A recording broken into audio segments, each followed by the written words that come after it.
인민은행이 직접 개입을 한다. 22년 만에 무슨 일? 이 말이 무슨 말일까요?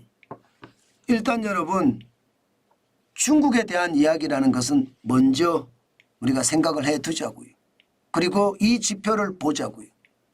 중국 10년물 국채금리 지난 4월 26일에 2.207%를 기록을 했거든요. 지난 6월 28일에는요 2.208%를 기록을 했습니다. 그런데 여러분, 지난 7월 1일에는요 장중에 2.18%도 기록했습니다. 장중에. 와우. 중국 10년물 국채금리가 장중에 2.18%까지 떨어졌다. 이것은요 2002년 이후 최저치입니다. 22년 만에 중국의 국채금리가 박살이 났다는 뜻입니다. 와, 이 정도 되니까 지금 중국은 걱정이 태산 같은 거예요.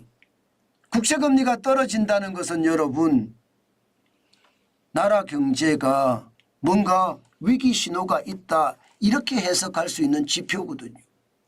왜 이렇게 떨어지느냐? 기본적으로 중국 경제 좋다 해요. 지난 2024년 1분기 5.4% 성장을 했다고 합니다. 그런데 5.3% 성장을 했는데 국채금리가 22년 만에 가장 많이 하락합니까? 그러면 결국 지표는 지표대로, 실물은 실물대로, 채권은 채권대로 논다는 뜻이 되는 건가요? 저는 그렇게 보입니다. 실질적으로 소매 판매도요 5월에 3.7%로 올라갔다고 하지만 시장의 예측치보다는 훨씬 적습니다. 지금 작년 11월 10.1%부터 시작을 해서 계속 고구라졌거든요. 지난 4월에 2.3%까지 소매 판매 증가율이 고구라졌습니다.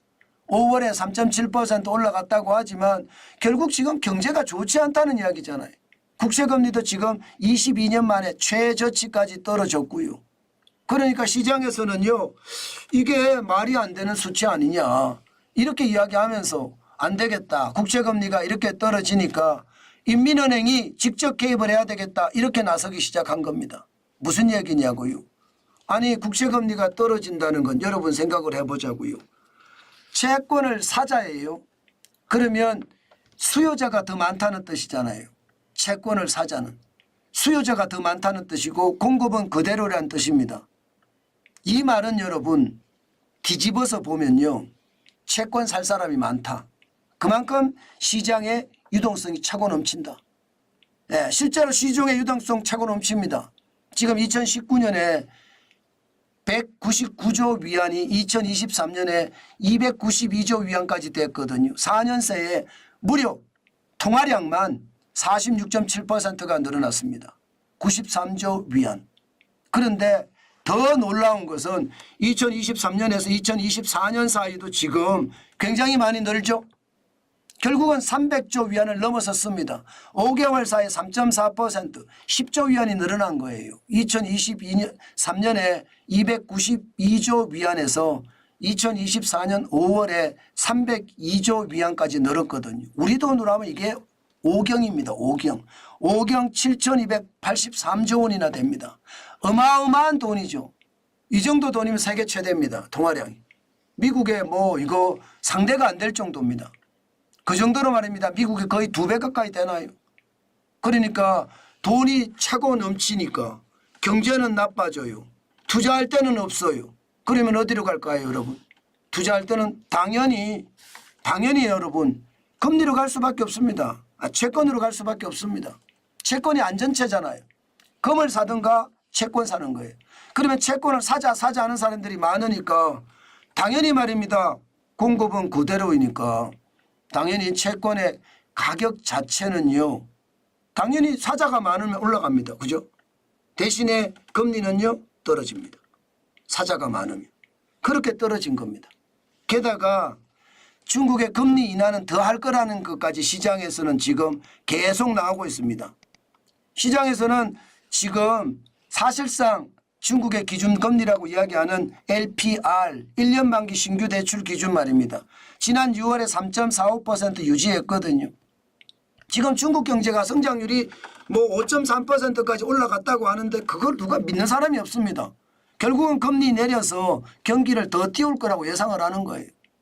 예. 금리를 내리면 여러분 국채금리는 어떻게 될까요? 당연히 내려가겠죠. 국채 가격은요. 당연히 올라갑니다. 이게 여러분 반대로 나오거든요. 그러니까 인민은행은 어떤 식이든 이래서는 안 되겠다. 이래서 가만히 놔뒀다가는 시장 전체에 위협이 될 수 있으니까 인민은행이 채권을 풀겠다. 채권을 풀겠다. 예, 채권을 많이 풀겠다. 이게 직접 개입입니다. 인민은행이 갖고 있는 채권을 계속 푸는 거죠. 그러면서 통화량은 한편으로 줄여가면서 실제로 채권은 더 공급해서 예, 채권의 가격이 더 죄송합니다. 채권의 금리가 더 떨어지는 걸 막아보자 이런 이야기입니다. 그런데 여러분 이거 쉽지 않아 보입니다. 이거 쉽지 않아 보여요. 왜 쉽지 않아 보인다고 생각을 하나 하면요. 여러분 돈을 투자하는 그 지표는요. 대부분 정확합니다. 돈을 투자하는 것은 돈을 잃으면 안 되기 때문에 많은 사람들이 지독하게 보는 거거든요. 여러분 중국의 주식시장을 보세요. 지금 중국의 주식시장이 상황이 진짜 좋지 않아요. 지난 5월 1일에 상해 종합주가지수가 3155.46까지 기록을 했지만요. 7월 5일에 2949.93까지 또 떨어지기 시작했습니다. 그러니까 중국 경제가 지금 좋지 않다는 이야기입니다. 결국 시장은요. 중국의 위험성을 계속 알려주고 있는 겁니다. 그만큼 말입니다. 시장의 불안감이 중국 자체는 크다는 거예요. 중국이 발표하는 것과 달리 시장의 불황의 늪 이것은요. 완전히 깊어졌다 이렇게 보는 겁니다. 문제는 여러분 이게 국채금리가 더 떨어질 수 있다는 사실이에요. 왜냐하면 통화량도 그렇지만 외국인 투자자들이 확 줄어들잖아요. 그 바람에 국채금리가 이게 10년물 국채금리가 이게 2% 초반까지 떨어지는 그것도 초반도 2.1%까지 이미 떨어져 봤으니까 2.0%까지 떨어지는 것은 아닌가 이런 얘기까지 나오는 이유입니다. 여러분 중국의 경제가 이렇게 나빠진다는 건 우리에게는 악재 중의 악재입니다. 어쨌든 대한민국의 수출에 거의 말입니다. 20% 홍콩까지 포함하면 25%를 중국으로 수출을 하거든요. 그런 것을 감안을 해보면 말입니다. 중국 경제가 꼬꾸라진다는 것은 우리 수출에도 큰 타격이 된다는 뜻입니다. 아마 인민은행이 지금 시장에 채권을 많이 공급한다고 해요. 그런다고 하더라도 이게 쉽게 개선될 조짐은 없다. 더 나빠지면 나빠지지 좋아질 조짐은 없다. 이렇게 이야기하는 것을 보면 우리도 쉽지 않아 보입니다. 저는 여러분 수출이라는 게 계속 좋아질 수 있으면 좋겠지만 세계 경제 상황에 따라 많이 달라질 수 있거든요. 항상 염두에 두고 시장을 봐야 됩니다. 어느 나라 할 것 없이 통화량이 차고 넘칩니다. 통화량이. 이 통화량이 결국 거품을 많이 만들어낼 거고요. 중국도 이 통화량이 거품을 계속 만들어내면서 위안화의 가치도 박살이 나지 않을까.